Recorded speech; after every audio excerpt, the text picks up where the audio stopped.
have to watch Frozen again. Okay, so we are live. This is Friday Night Party Line, and due to the quagmire that was the last couple of weeks, lack of episodes, and Churba being overworked, and PAX coming up starting tomorrow, this is going to be one of those crab people episodes, and we were just in the middle of a discussion about how ridiculous the ratings and popularity information for The Voice on NBC was. Well, you said 14 million simultaneous, right? Simultaneous people. Viewers is Well, the here's the information thing. I saw come out for Monday. Yeah. Here's the thing, Nelson. You have to know how ratings work. See, if you watch a program for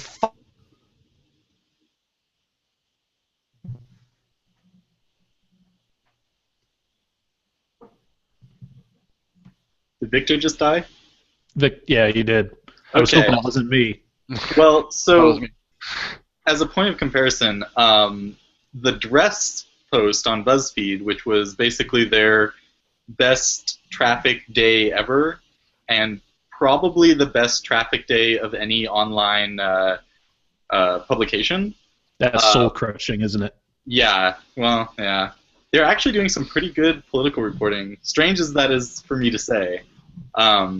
But they got 670,000 simultaneous people and a total of 28 million over that day, or that post, which was like a day and a half. So that's, comparable numbers. But 14 million simultaneous, that is, I can't even comprehend. It's a lot. That's people that are watching something all at the same time, right?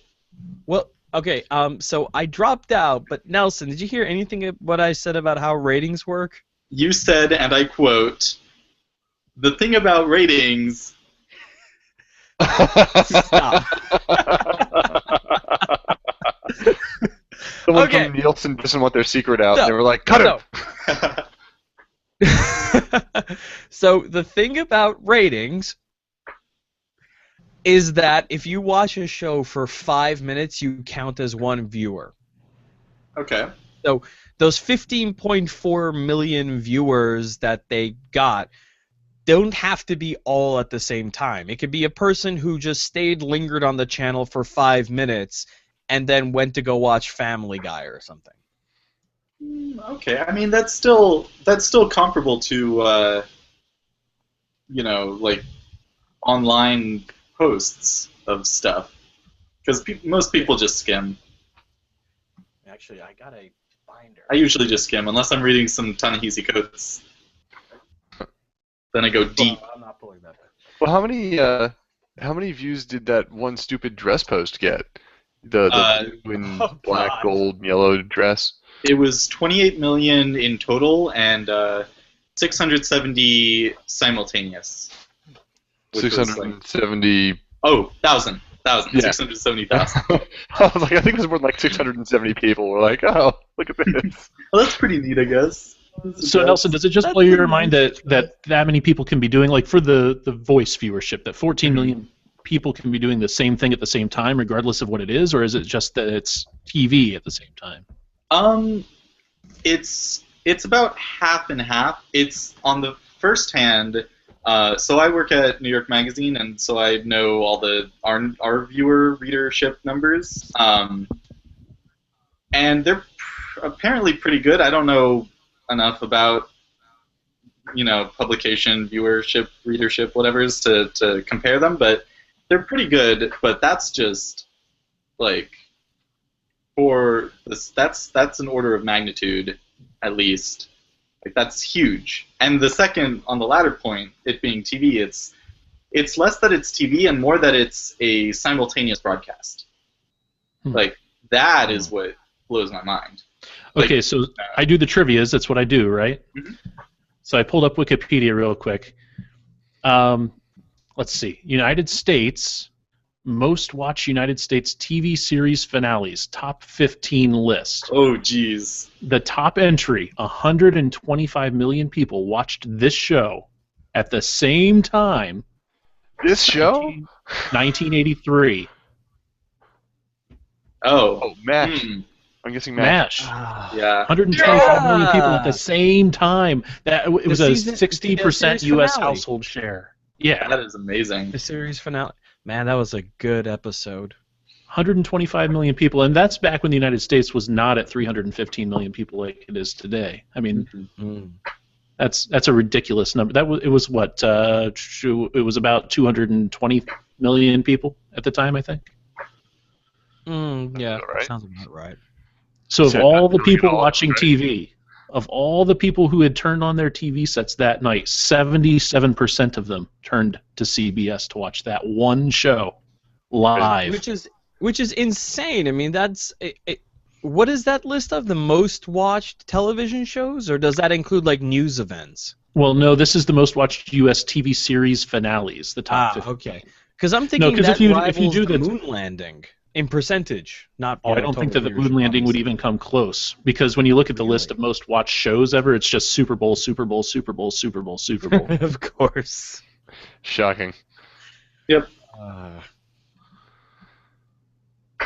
Well, you know what? You know what's premiering tonight, and I wish I was getting paid for this, but CSI Cyber. Oh, Yeah. cyber. I made a joke on Twitter earlier today that you can tell what generation someone's from by what they mean when they say the word cyber. It's a very stark generational divide. Oh yeah.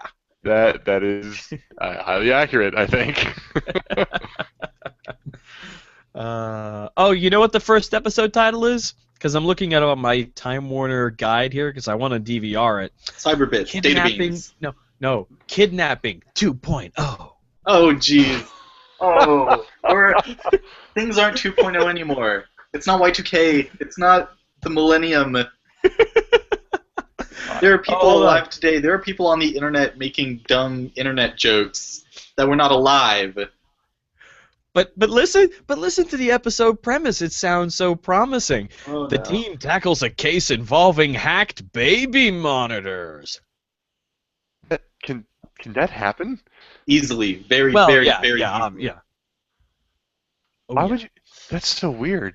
I don't know why you do it, but It's like yeah, that's intense. Like they're that's not. some serious quality stalkerage right there.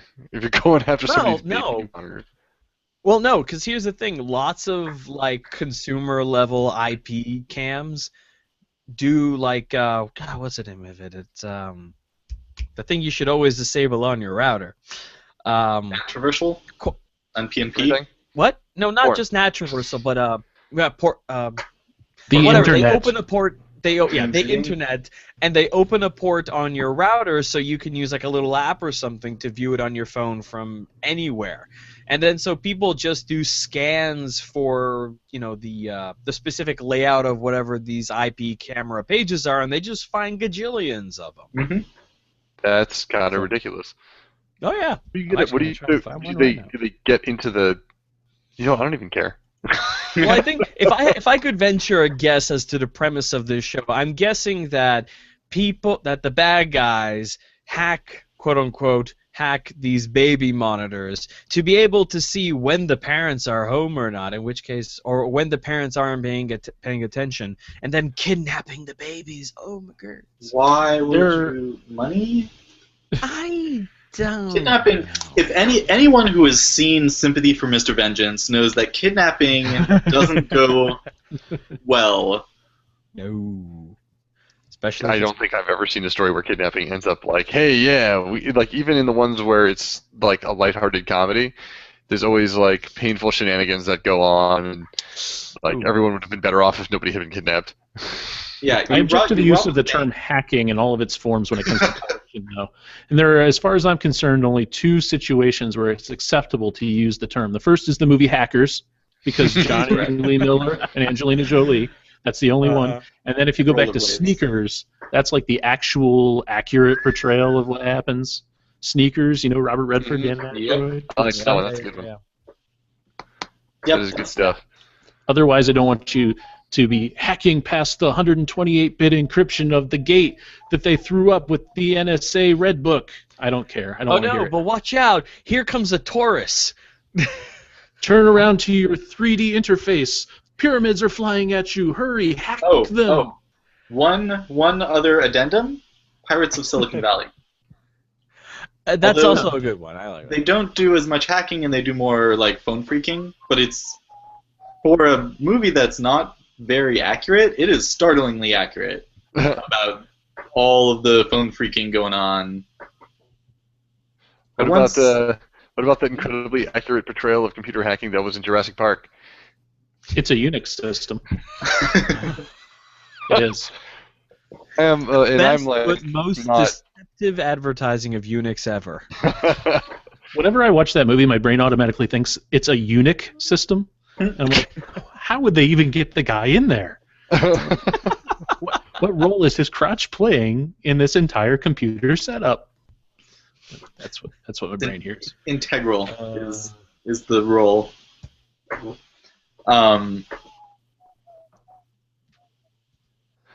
So what we did have some other subjects actually, didn't we? Like there was Leonard Nimoy. Yeah. That's Oh, sad. here's a fact that will throw your mind for a loop. We're talking about ratings. If Uh-huh. you bring up Leonard Nimoy, when Star Trek the original series got canceled, it was doing so dismally in the ratings. You want to guess how many millions of viewers they only had that they canceled Star geez. Trek the original series? Half. One half of 1 million. They only had 20.4 million viewers in season 3 per episode. That wasn't fair what you did there. And they were like, this just sucks so much. How are we going to make money? We're not going to be able to sell this to the And now the Big Bang advertisers. Theory. Now the Big Bang Theory is the most successful show on television with like how many viewers every night? I think that don't they average somewhere like 13 million? I'm gonna look it up. Good I'm for on something the that's in TV by the season what, numbers. 8 or 9? Usually Usually you like have to it. fight the law of diminishing returns for that sort of thing. they're doing just as well as Friends, I think. I don't know. I kind of doubt that those numbers hold up. I mean, Friends was right before the final cusp of any kind of internet competition would have kicked in. Here we are. Big Friends Bang was still must-see TV. Yeah. Friends was I not mean, literally, NBC was in people's houses holding guns to their head. You must see. Must see the TV. Well, okay. Oh wait, Big Bang Theory. That's a repeat. I wanna plug up ratings. Welcome to Nielsen, the podcast. Where we Googled Nielsen ratings in real time. I have something to I plug. used to have access to these. I used to have access to this stuff pretty much live. Borrowed the login of one of my professors. Well, at least you were keeping that secret between us. Well, I'm not gonna say which.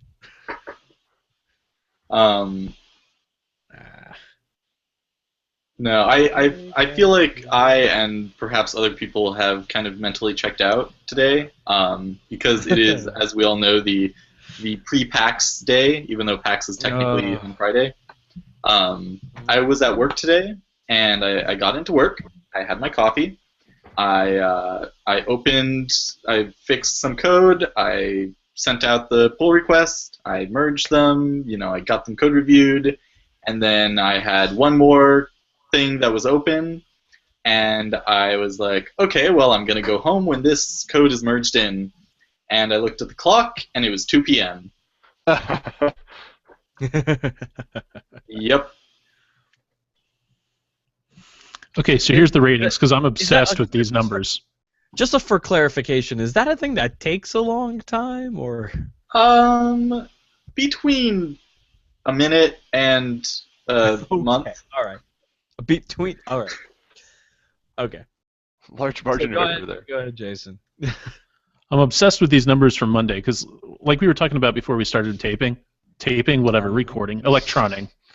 No, I like the word taping. 14.67 million viewers for The Voice on Monday, March 2nd, which is ridiculous. I mean, the question that Nelson brought up was, are people still watching television? And the answer is yes. They're just watching the lowest common denominator crap. The Bachelor up against it, 8.15 million viewers on Monday alone. This isn't the plus fives or anything like that. I had no idea Gotham, that show was still on For the people air. who don't know, what +5 is, +5 is for all y'all who DVR. it's a really flawed formula. That makes me sad that people watch The Bachelor at all. Gotham They on watch it enough Fox. that Progressive parodies it on their commercials. 6 million viewers for Gotham, 8.78 million viewers for The Big Bang Theory. Mike and Molly on CBS at 8:30 got 9.65 million viewers. So seriously, like, this is the lowest common denominator crap. If you want anything that's good, anything that has interesting material or doesn't fall into a hey, you're 60 kind of mindset, you have to go online. Yeah, you do have to go online. Amazon, I don't know if they produced or syndicated or whatever, but The Americans is a real good show. It is a good show.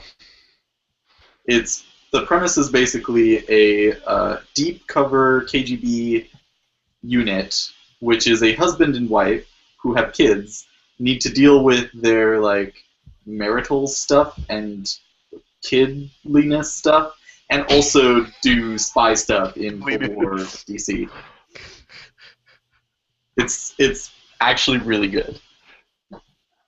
I've especially liked the at risking spoilers here. How much have you seen? Not a lot, but I am okay with spoilers. I have never seen it, but there's a scene where you find out that somebody is having an affair with somebody else, and the who and the how and the why is pretty surprising and pretty awesome. And there's a lot of great deaths and great drama in the show too. I won't spoil anything beyond that, but it's definitely worth watching. It is a quality show. Oh, like the numbers for Vikings. I think I know what you're talking about. Vikings has terrible numbers. Really? I've heard it's really good, but I've never seen it. It's like Game of Thrones light. They actually based it off of the sagas. So the character in it, Ragnar Lothbrok, I think his last name? I forget. But Ragnar's character is based off of a character from the sagas, and all of his kids and his wife and everything that goes on are all from the sagas. Oh, nice. And it's neat to see it turned into a, really interesting like TV show. Like I said, Game of Thrones light. If you like Game of Thrones, Vikings is worth watching as well. I like Game of Thrones, and Charlotte has translated the sagas, so I think there's something for each of us. Yeah, she did. I thought it was a Snorri. What's his name? Well, other people can translate them. No, but she did. Some kind of Icelandic, like Old Norse. Runic script and stuff. Who hasn't on occasion? Man in high school. I remember my Icelandic script class in junior high. Oh yeah, great stuff. We all got Icelandic names.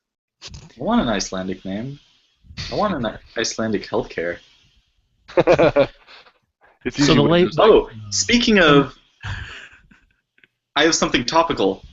Speaking of Iceland and Scandinavia, I read a few reports the other day because I read a book called The Fall of Western Civilization, I think, which is basically a fictional account of global warming taken from the worst case projections, and it is told. It is like a Chinese historian in 21-something basically trying to explain why the West totally fucked up with global warming and couldn't do anything about it and collapsed. And so I got on a kind of a global warming kick. And it turns out the best places to live if you want to survive the next 100 years is Scandinavia, because of course, and the Pacific Northwest, because, again, of course. Apparently, the Pacific Northwest won't get the the famines of the middle of the country. It won't get the hurricanes of the East Coast. It won't get the droughts of the Southwest, and it won't get, what is the thing that the Midwest and the North will get? Tornadoes, earthquakes, It was something really bad. Dust storms. I think it was dust Sharkland. storms. It was something weird. Locust. Yeah, it was something like that. But anyway, there was a map of the United States, because we like visual gags on Friday Night Party Line. And there were That's an excellent map, Nelson. That's just there were different colored areas of all of the of the United States, of like, this is where all the big bad droughts will happen. This is the the hurricane path. Like, this wow. is Even with the low webcam resolution, you can really see the topography. And then there's basically Northern California, Oregon, and Washington are okay. Maybe there's going to be some flooding in Seattle, and that's about it. Seattle's gonna play with sparkly vampires. Yeah. That'll be it's great downfall. Oh wow. Okay, so just jumping back a little bit. So it looks like CSI Cyber already premiered on BitTorrent sites. Oh yes, I totally forgot about this. Yes, the show about hacking and the cyber world was on BitTorrent before it was broadcast. Wah, wah. Accidentally. How does that even happen? Like, how does somebody drop the ball that far ahead? Like, was it for irony that they did that? Or? Some intern. Here's how it works. Some intern at a one of the probably on the West Coast, one of the affiliate stations, gets his hands on the file, copies it, uploads it. You're leaving out a very important part. There was actually a second intern. I know, it's a conspiracy theory. There was a second intern, and on the grassy knoll. Yeah, and one of them got the file, and they were talking about it, and the second intern is like, well, what's the show about? And the first intern says, oh, it's some CSI's trying to do some like bullshit cyber show. And the second intern looks at the first intern deep into their eyes and deadpans BitTorrent now. Back into the cloud. Back into the cloud. To the cloud. Back into the cloud. That's So we kind of poked at it, but then Jason brought up a wonderful Star Trek fact. But Leonard Nimoy is dead. Everybody dies. Long live the Nimoy. It's both sad and also commonplace. Yeah, I only feel bad because my dad. I wanted to see him in more like I enjoyed seeing him in the remakes of or I should say the remakes in the new Star Trek movies. That's true. Even though the time travel-y, wibbly wobbly, timey-wimey things are never really addressed, but I'm willing to let it slide because I like the writing and what goes on enough. But I'm gonna miss seeing him in stuff and like doing stuff. He was one of those guys who you're like, oh, it's Leonard Nimoy. I like seeing him in that random thing. Or when he did he did a voice of the toy of him as Spock on Big Bang Theory. show we were just talking about, Big Bang Theory, and it was really clever and funny. And he's one of those guys. It's like Robin Williams, who passed away last year. Gonna miss the hell out of him. I liked watching him do stuff. Joan Rivers, she was also really funny. We lost her last year. Like, it's been a bad year for people I like famous people I like. But it always seems to be a bad year for celebrities we like, and that just hammers home the point that they're all gonna die, and so will we. But in a certain measure, Leonard Nimoy was supposed to be immortal because Vulcans live for so incredibly long. They would outpace us by lifetimes. And I know that it's crazy to say that, but by the same token, you do kind of get Leonard Nimoy and Spock mixed up and conflated in your mind. And he's the kind of guy that you want to live forever, right? Well, yeah, you want him to live forever because on top of being a good actor, his photography was pretty good. He contributed tons to the sciences. I mean, the Griffith Observatory here has the Leonard Nimoy Auditorium where they regularly show great things about science. And my cousin Varujan, who was on the show, gave a talk there like a few months ago. So it's they contribute. People like him contribute so much to the world. For instance, he directed Three Men and a Baby. Where would we be without the seminal classic that is Three Men and a Baby? I don't know. Or his music Society video for the Troubled of his Hobbit music video, another classic Living bit in of a cinema. cave in the land of Shire was a great little hobbit whom we all admire. Wow, you know too much of that song, Victor. The Ballad of Bilbo Baggins. But in all seriousness, in Victor's defense, if I thought about it for a second, I could recall every lyric from the 70s Lord of the Rings animated movies. Oh. Yeah. But those were kind of good, if I remember correctly. Were they? For Were the, they were, really? There was a lot of singing. There was a lot of. Well, there was a lot of singing in the books, wasn't there? Like, yes, but you didn't have to listen to it. You just read the first bit, the first stanza, and you're like, okay, I kind of get what the song is about, and then you skip to the next bit. The problem with those is that they ran out of money to make them, and there were two of them. There was The Hobbit, which was actually a fairly good adaptation of the book The Hobbit, but then they condensed all three of the Lord of the Rings movies down into one book and took a lot of artistic license with it, or into one movie, rather. Yeah. And yes. The Hobbit one so is fantastic. The one that sticks in your mind and sucks. Yep. Yeah. Mm-hmm. slight tangent. I remember So Leonard, one of the videos that was animated in the same style in that time was The Last Unicorn, which I actually liked a lot because it's a very short book. But I actually read the book actually a few years ago for the first time. I didn't know it was based off of a book for a long time, and it was actually pretty close. I was pretty impressed. There's a slight little twist or two at the end that they had to adjust, but that same style of animation was used. That sort of I want to say like lumpy. You know what I mean? Like that's all the very word. lumpy. But yeah, that's another one. If you haven't seen it, The Last Unicorn's worth watching. Even I'd say, excuse me, I have the hiccups. I'd say it holds up too. You know, it's worth seeing. So drones. So the FCC, this is a few weeks ago now. We were going to discuss it on Friday Night Party Line, but the previous Friday Night Party Line, but obviously it didn't work out. So the FAA put out its decision on drones, and it boils down to basically if you're a personal user, you can fly it the same way, you would normally, fly it under 100 feet, and it has to be within line of sight.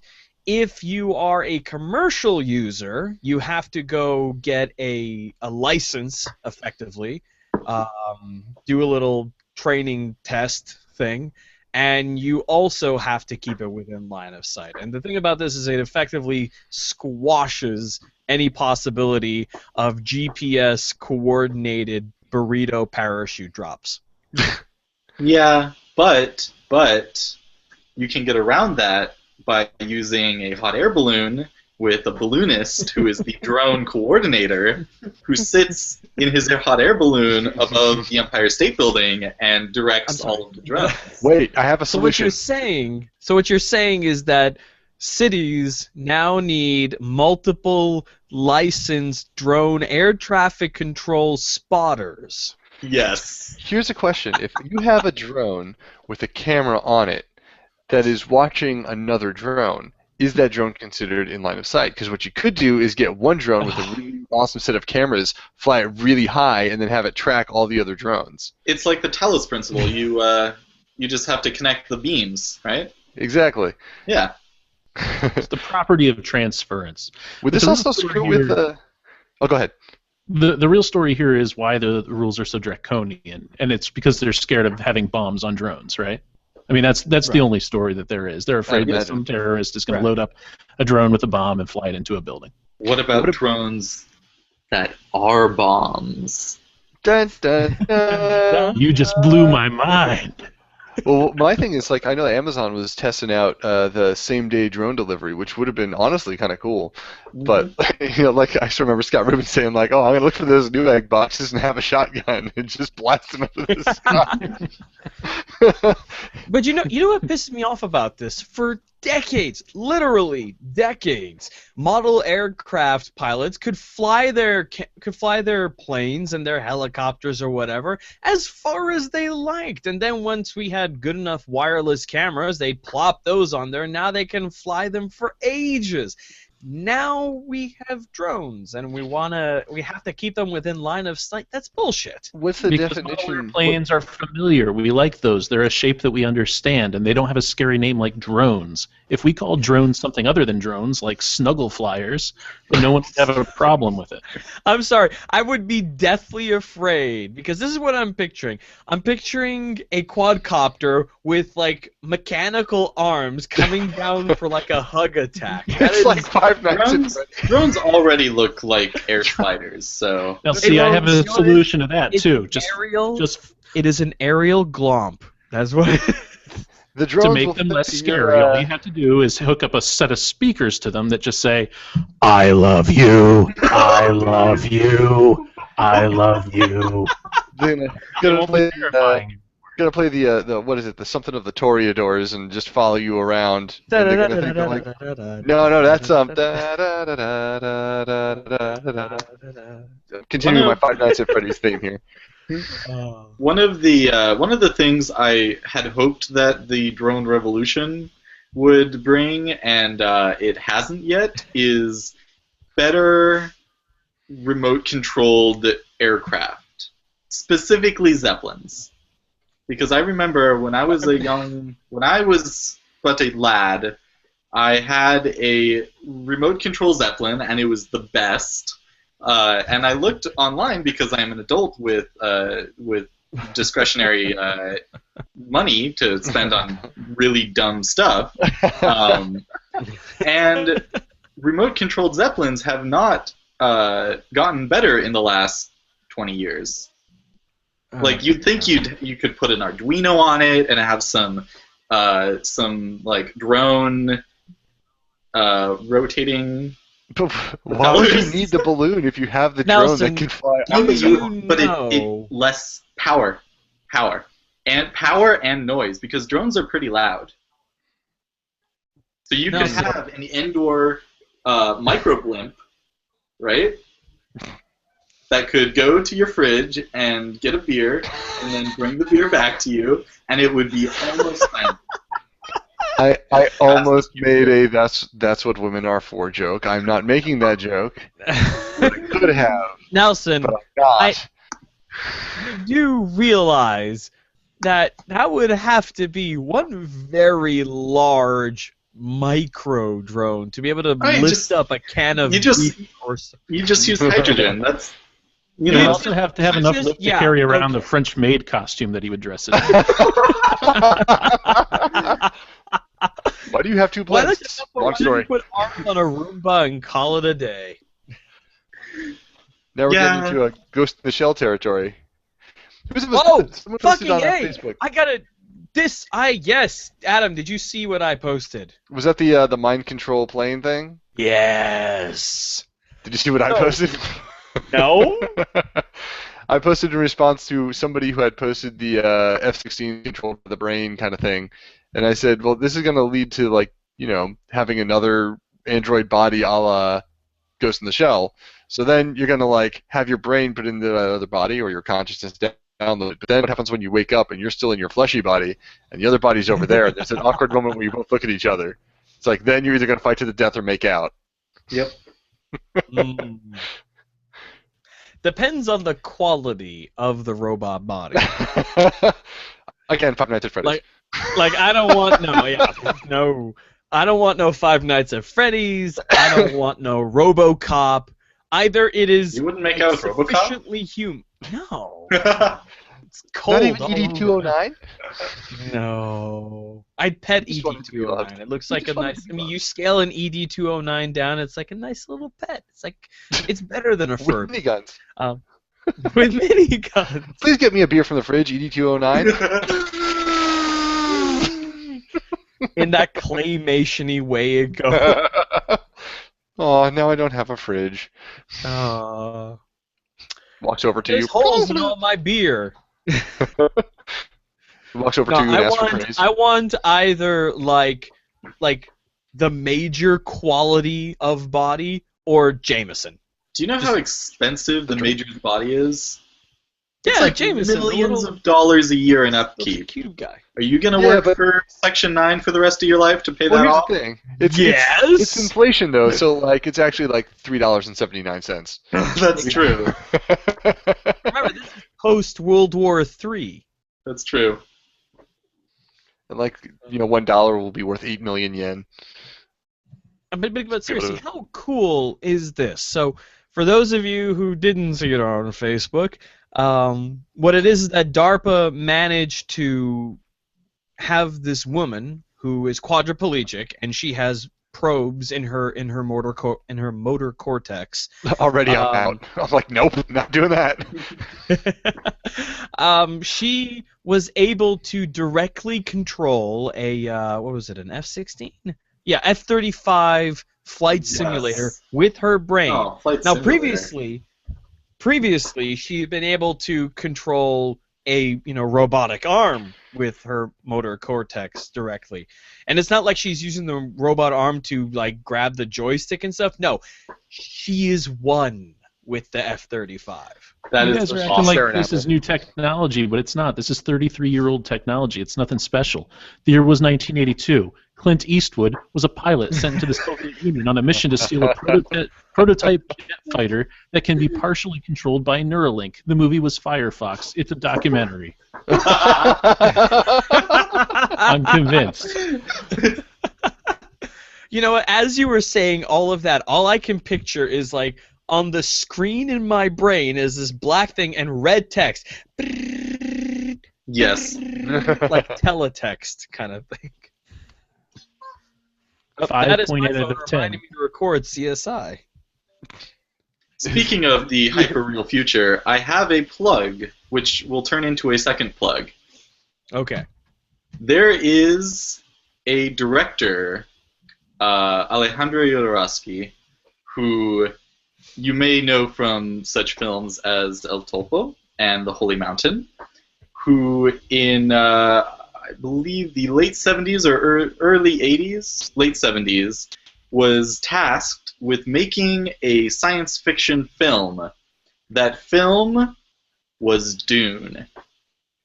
And he brought in Oscar Wilde to play the Count. Who else? Mick Jagger, Salvador Dali to play the Space Emperor, and he wanted to make a movie that would give people who were not on drugs the experience of taking LSD. It was 14 hours long. It was never released.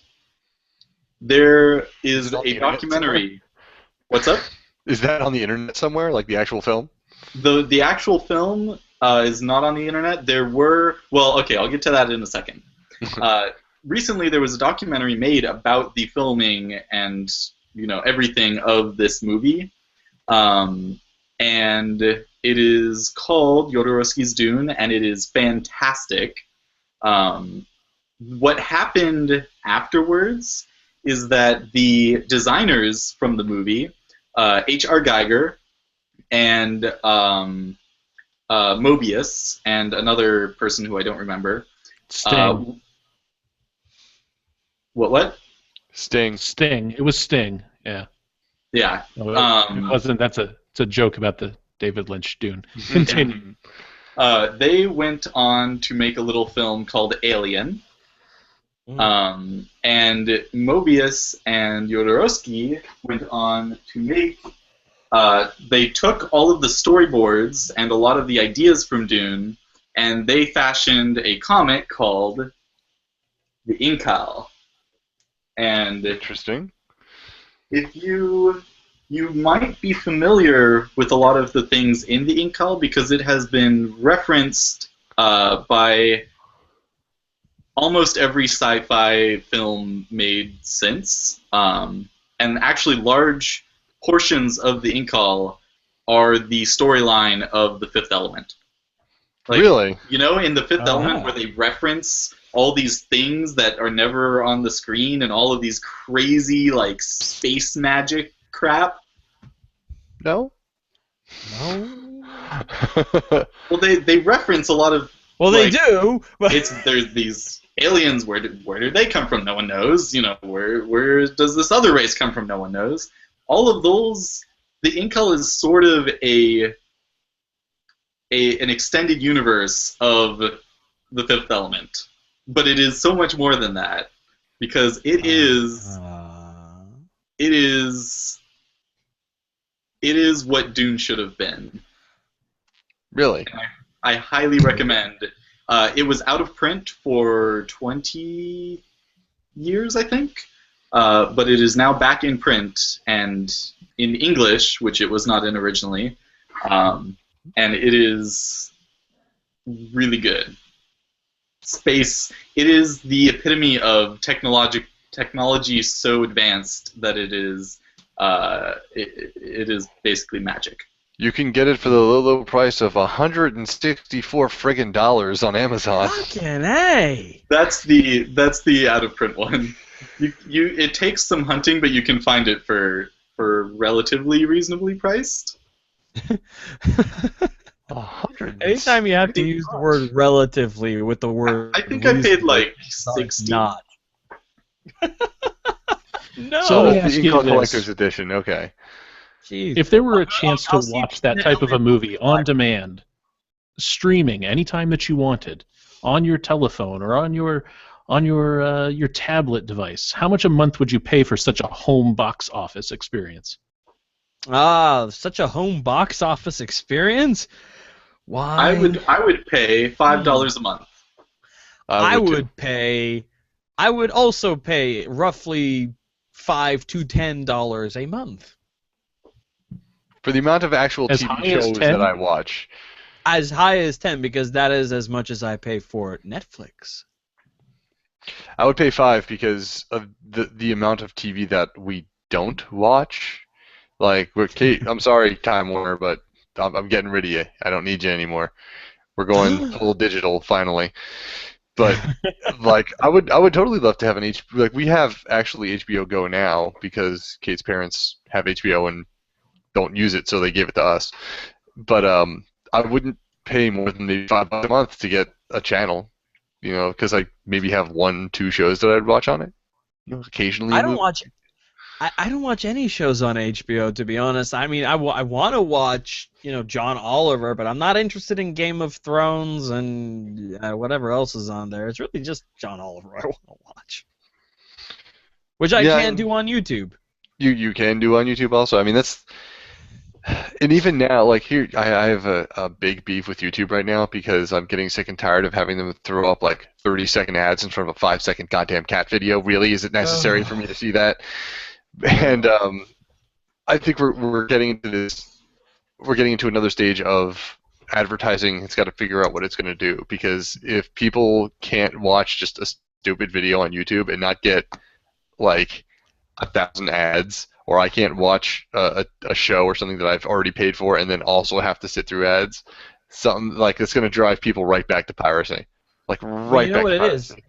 YouTube is not only becoming a problem for the consumers of media, it's becoming a problem for producers of media, because the content ID system is just bonkers. I am like 100% legitimately considering getting a Vimeo Pro account and just putting my videos up there, because then at least I don't have to worry so much about YouTube's stupid content ID system, which is draconian and as opaque as a black box. It's dark magic.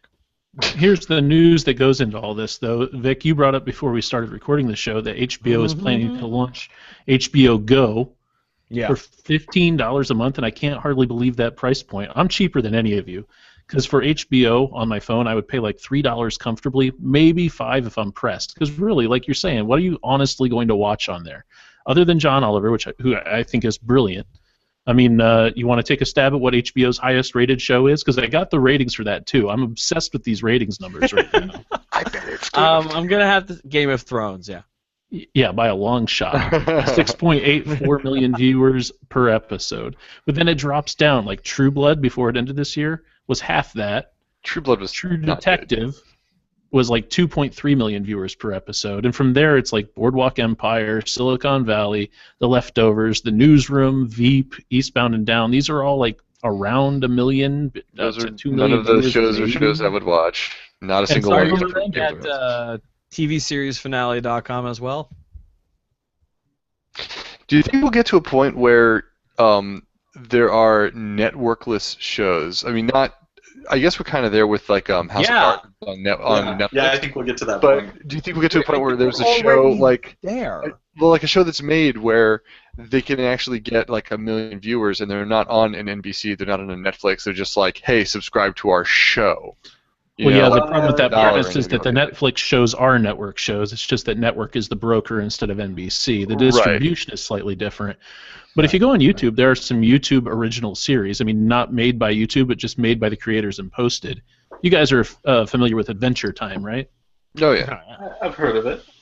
Well, the Bravest guy who Warriors. created Adventure Time made Bravest Warriors, and he just put it up online. And I'm sure that there's some, I don't know, some animation deal behind the scenes where he gets some help making it and whatever. But still, that show gets mad downloads, and it's good. It's actually creative and good, and I love it. I mean, and if you want to broaden your definition of show, you have YouTube personalities who have shows, like, what's his face? PewDiePie. PewDiePie. Oh god. I have no problem with those people in italics, but Wow. the fan base of video game streamers is rambunctious, I could say. It rapidly devolves into sea lions. Yes. Rapidly. What That is being one of my Puppycat? favorite terms of this past year, sea lion. Being Puppycat by Natasha Allegri That was good. is they did a Kickstarter and they got $872,000, which is decent. And they're what's up? Do you think like maybe not Kickstarter, but a service of some kind that functions like Kickstarter will be the future of entertainment generation? Because You mean like how a lot of shows are using Patreon right now? Yeah, I would say Yeah. Patreon would be a component, and I don't want to say something will be the future because there are things that are using things like Patreon and things like Kickstarter now, and there are things like there was a show that I backed back when Kickstarter was new and interesting, and I'm just gonna throw money at it. They were semi-successful, but their premise was, we want to make a TV show. We will do a Kickstarter for the pilot and then try to shop it around, which I think is actually a pretty good blend of, new technology and old, trying to get money. I think things like that will happen more and more. I mean, the good thing about that kind of strategy is it gives you your 360 package to give to show to studios when you're pitching the pilot. Mm-hmm. You got all you. I mean, at the very least, you could say, look, even if you guys think this show is a little weird, there are all of these people who have paid money to make this pilot even possible. They are automatic viewers. Mm-hmm. Yeah. We even I have. also think it's. Go. I also think it's kind of weird that we're all sitting around in our basements in our T-shirts and saying, "Do you ever think that there's going to be a time when guys will be able to sit around in their basements in their T-shirts and make shows?" Because I mean, here we are, and ostensibly, other than talent and quality and budget, what's the difference between us and Meet the Press? Talent. But And Well, budget. we have it. Except budget. Guess. budget, and we don't brook fools like they do, like having Laura Ingraham on. Choke her out, I swear to God. Or George. All right, one Hill. last thing I kind of wanted to bring up, and it's good because we have an artist on the show, is Taylor Swift.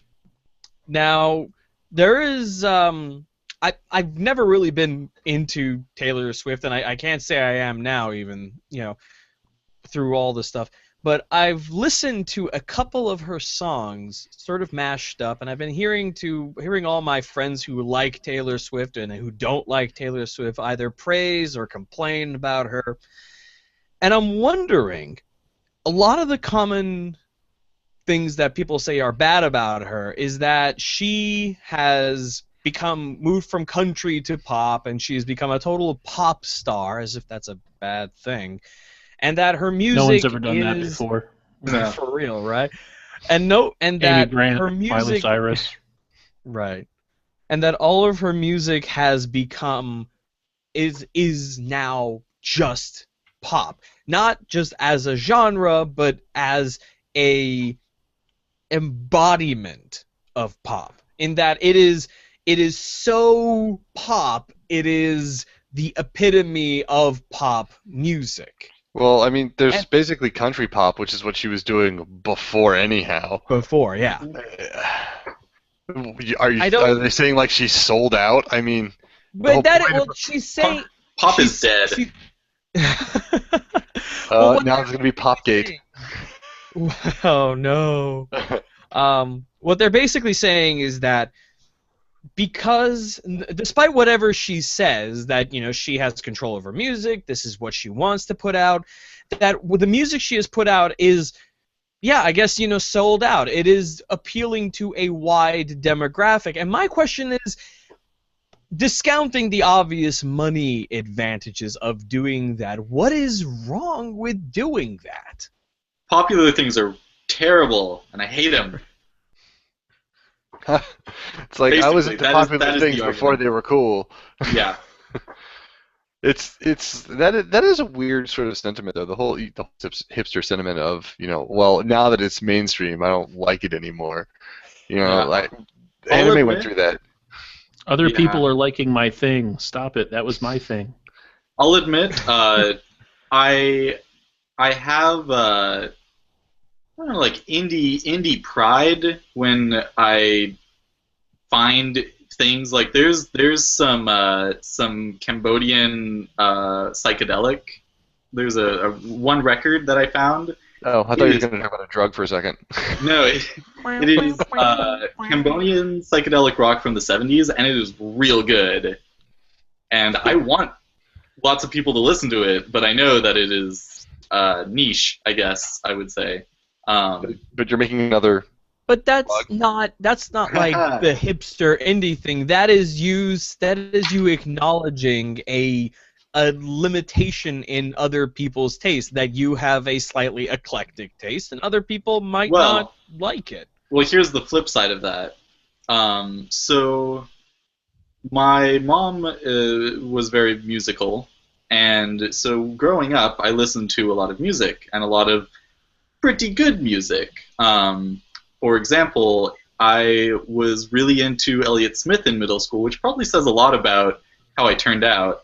But when he died in, I believe, 2003, and then became like well known and popular, people would ask me, friends would be like, "Oh, hey, have you heard of this guy Elliott Smith?" And I was the worst. I was just like, "Oh yeah, I heard of him." Of course I have, Philistine. Yeah.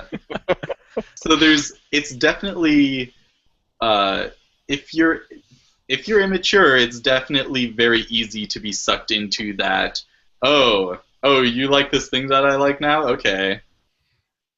Well, it's not even that. It's like people are deriding it, not because they had a preference towards it one way or the other previously, but simply because it is popular and that it appeals to a mass audience. Well, look at other pop artists. I mean, Madonna started as a pop artist, and she's done okay for herself, I would say. What is she on, her 15th comeback tour? I mean, she could still be making money off of the first albums that she released, as far as I know. I mean, they were really good. There was good pop music when it came out, and if people like pop music, there's nothing wrong with that.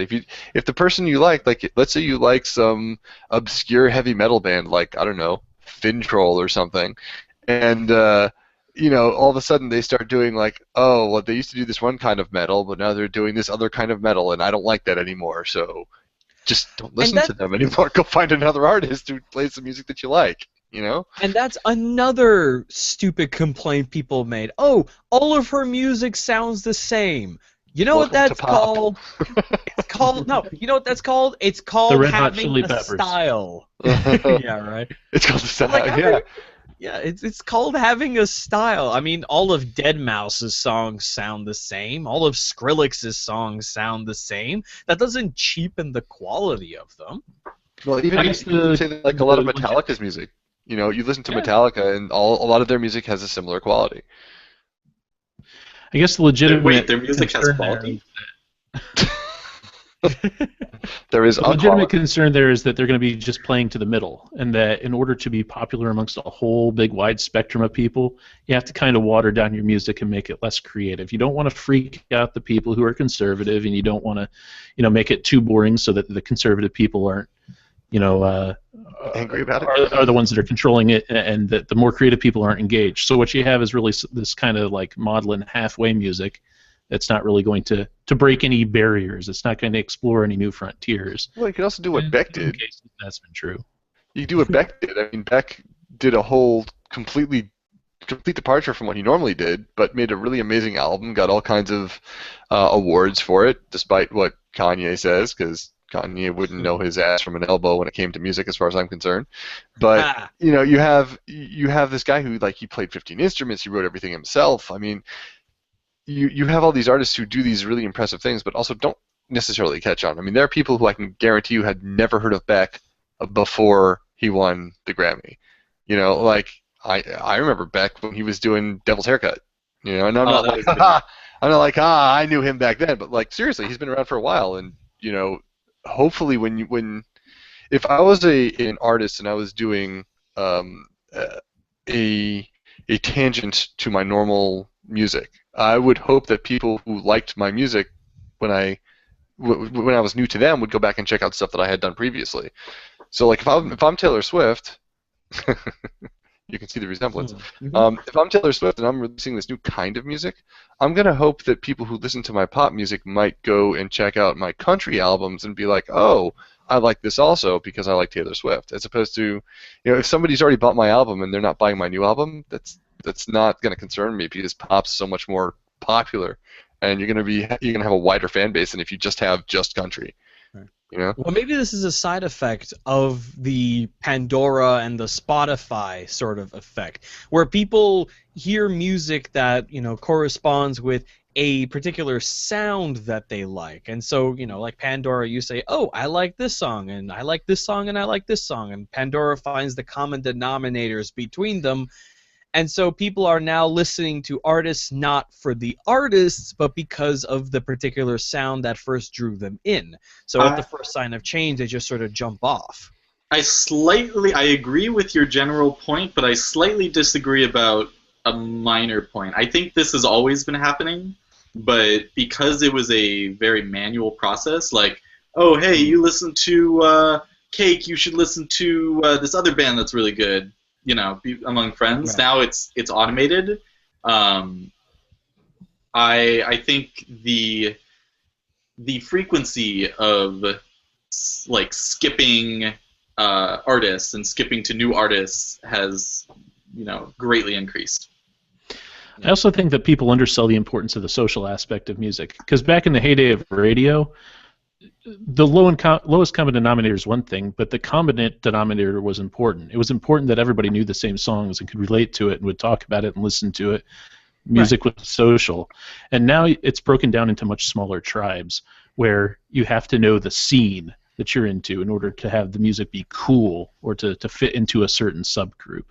And if you listen to the radio now, you're old and outdated or 13, one or the other. Hey, I don't know how many times I have to fucking say this on this podcast, but 93% of Americans listen to radio on a regular basis, okay? I was visiting 4 minutes in the car on the commute. But hey, that's how, that's where Taylor Swift gets her bread and butter, from the people who listen to it on the radio and say, That's "Ooh, not who true. is Taylor Swift gets her bread and butter from live performances. The radio is just advertising for her Well, I live mean the performances. promotional bread and butter, not the obvious money." Not the actual No bread and artist butter makes that she eats in her mansion.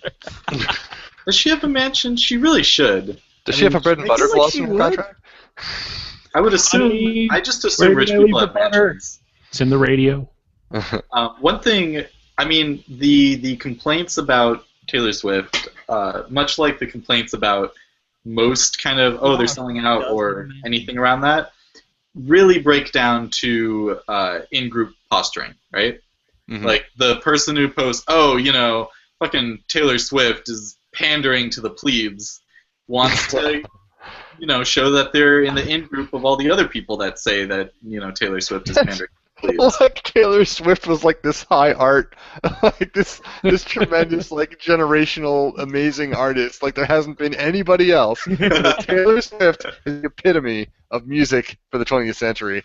And how dare Lady these Gaga might be. only the peons listen to Taylor Swift, and how dare she pander to them with her pop music. These Oh, are the I same think Lady people who, as Gaga kids, might went to the be movies and the, saw the Fern people. Gully, and they were like, "This isn't Citizen Kane." I mean, it's the same way. Like when I wear my cufflinks that are like the old Star Trek emblem, I am posturing that I am like an old Star Trek person versus new Star Trek, which I have no problem with, but it's not the thing that I establish my in-group credentials with. Also, I think that the groups that most of us are like in, as far as being like in the group, really don't judge or care for that. Like, if you're like, oh well, I have this thing that's so how come you guys still aren't into that thing? Like, we'll do that as a joke, but I don't think anybody like seriously goes to that level of maturity. Adam, gamers. Come on. Politics is entirely based on that kind of oppositional Yes. tribalism. Well, with us, it's more of an enjoyable slap fight, though. It's not like an actual, oh well, everybody's got to buy the new Borderlands because if you don't buy the new Borderlands, Adam. then screw you. Adam, I've the seen people for most people on the forum, it's an enjoyable slap fight. For gamers writ large, it is, arms and missiles. Yeah. I have never seen ever a gamer react poorly to that sort of situation in my life. Jason's point, I think, is a really good one. That like our current news cycle is focused on Hillary Clinton's email provider. Jeez. She voted for the Iraq War. Like, and the funny thing is that's what her opposition's going to latch onto. They're going to be like, emails. yeah. Email. Like there are legitimate pros and cons to her being president. On Proving she's not a Republican. Well, I mean, Bro. She is a Republican. She's She's not a current what? Republican. We need a Republican president just to remind the American don't populace say at that. large Don't how say that. crazy the Republicans are. shut your filthy mouth. We have Congress. She was there for we 8 have a Congress, Get rid of and they keep getting reelected. We were that close to King Cheney, like that close. Yeah. Do you remember It's that whole interesting thing? that you He bring was up like- about those emails, though, because it does give an interesting insight into exactly what some of her deep philosophical problems are. Oh yeah. The issue is that she was running her own private email server from her residence in New York as a way to circumvent sunshine. I mean, she was basically getting around any kind of openness or transparency. She was hiding all of her cards from the American public that she swore to serve by running this secret server in her own house. And that speaks volumes about someone's philosophy, their political philosophy, and their integrity. However, it also says that they know how to use freaking technology, which is more than well, the okay. Republicans. Well, no, Her it IT may- advisor they know is. how Yeah. to pay people to use technology. Better than the Republicans. Here, you know what? I'm going to Alright, put my foot down. I'm going to make a stance, and I hope I can live Okay. up to it. Horse stance? I will vote if there are no other qualifiers, then for every presidential election for the next, I don't know, 20 years, I will vote for what is it? The candidate who is not an old white man. Ah. Are you on a spice right now, Nelson? Can you see through time? And Oh my also God. space. Also I space. would That love for space the- is very important. People forget that. They're like, oh, you Well, can see through time. That's great. They're But the no. same thing, Nelson. They're the That's same. I would love for the thing. choice to be difficult, honestly. Like I would love there to be like a really hard, like not just be within the party, but like having to Mhm. pick between these two parties. Like, oh man, that guy's got some really good ideas. Oh man, this person. That's has because you're a nerd. I would really love to want have that. Wilson But to right win. now, I don't. So even if it comes down to Hillary Clinton and literally anybody else that the Republicans have to offer, I have to go with Hillary Clinton because Yep. holy crap, I remember Bush. Like, come on. Um, They're saying like, Scott Walker was like, oh, he's getting traction, and I'm like, no, he's not. who is Remember Adam. who it was that that people wanted to run for president for the Democratic Party in the upcoming election? Who was it? I can't Hillary remember Clinton. her name. No. Oh, Not Elizabeth Clinton. Warren. Oh, you mean Yeah, that's the one. Yeah, she's Isn't that not the Danny Glover She's not kid running. from Community? Yeah, I would vote for Donald Glover. He'd be a great Donald president. Glover, that was his name. Danny Glover was the guy from that Mel Gibson. Lethal Weapon. Yep. From what I understand. But Adam and I both live in New York, so our votes don't matter because New York was going to vote for Hillary Clinton. Not only because she's a Democrat, but because she was also, the senator from New York. Assuming that she gets the party nomination. I mean, the assumption was that That's she true. would get the party nomination in 2008, and she didn't. But Yeah. that's because Obama came out of freaking nowhere and he was amazing. Sadly, he didn't live up to all expectations, but still No. better than McCain and Crazy Lady from Alaska. Don't you know? Don't you know? Yeah, I do know, and that's why I didn't vote for you, Like- you psycho. Like Bobby, like the mother from Bobby's World. If it's fair to say that you'll vote for for Hillary Clinton over literally anyone that the Republicans put up, I'm equally willing to say at this point that I'll vote for anyone literally that the Democratic caucus puts up against Hillary. Well, we actually had a similar situation to that in New York Lieberman. recently. What if it was? No, What if it- Lieberman's not really a. Come on. Wait, which party is he with right now? Is he a Oh, that's Republican a or a good. Democrat? That's a good question. Exactly. No, we had look at Cuomo. He lost like 33. He won the election for the Democrats, but he lost a lot of support because of what he's been doing with between the Moreland Commission and going after teachers. By the way, I voted for Zephyr Teach Out Cuomo. I know you listen.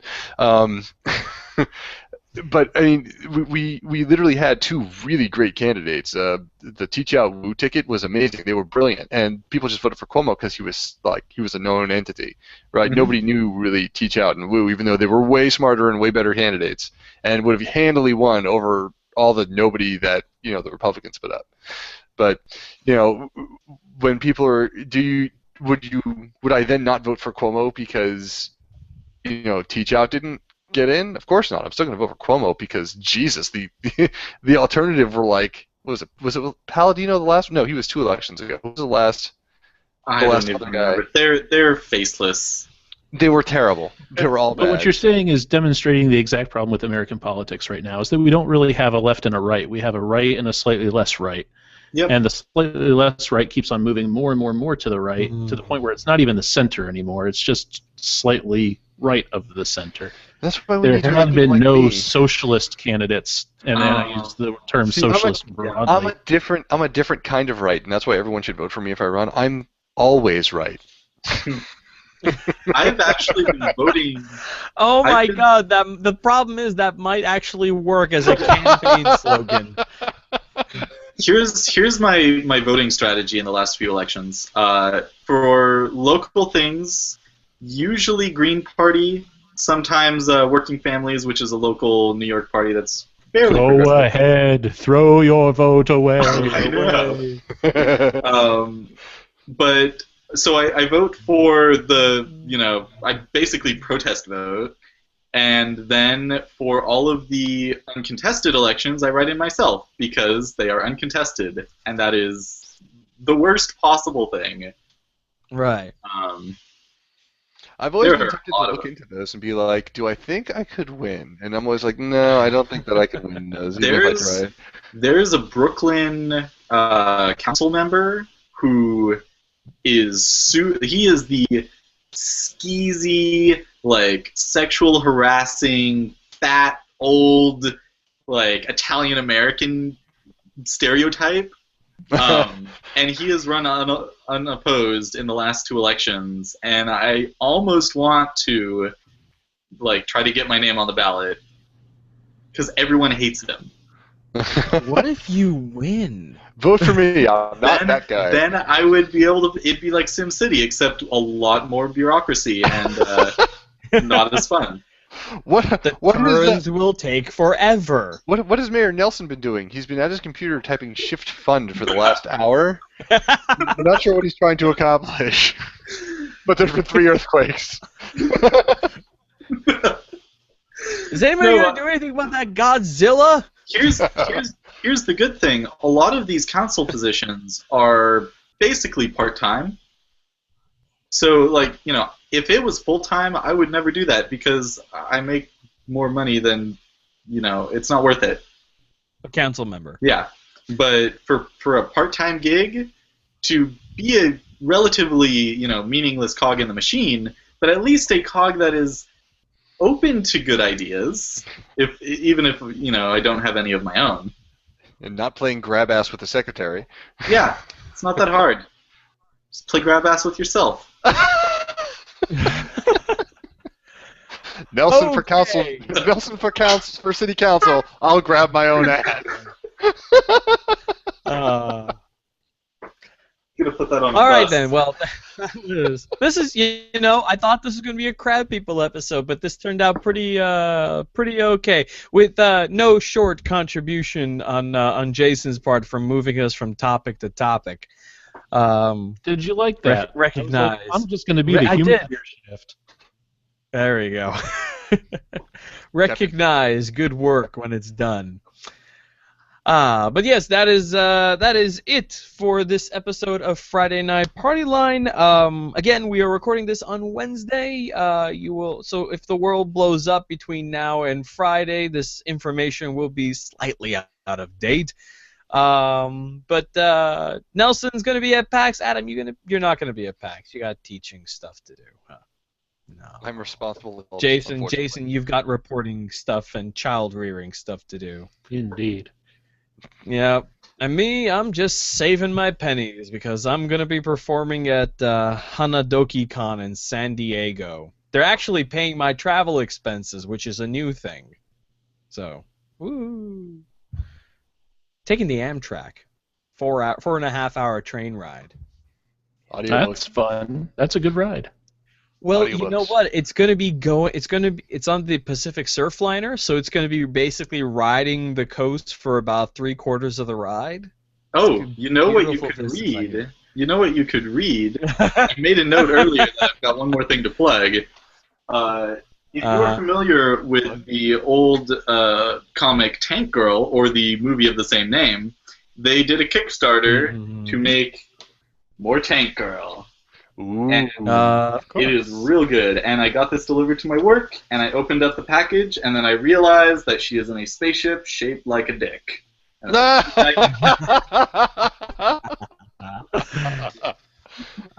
At least she's not stuck in a pipe. That movie has me claustrophobic permanently. Ooh, yeah. So do you, Adam, Jason, do you have anything you want to plug before we close out?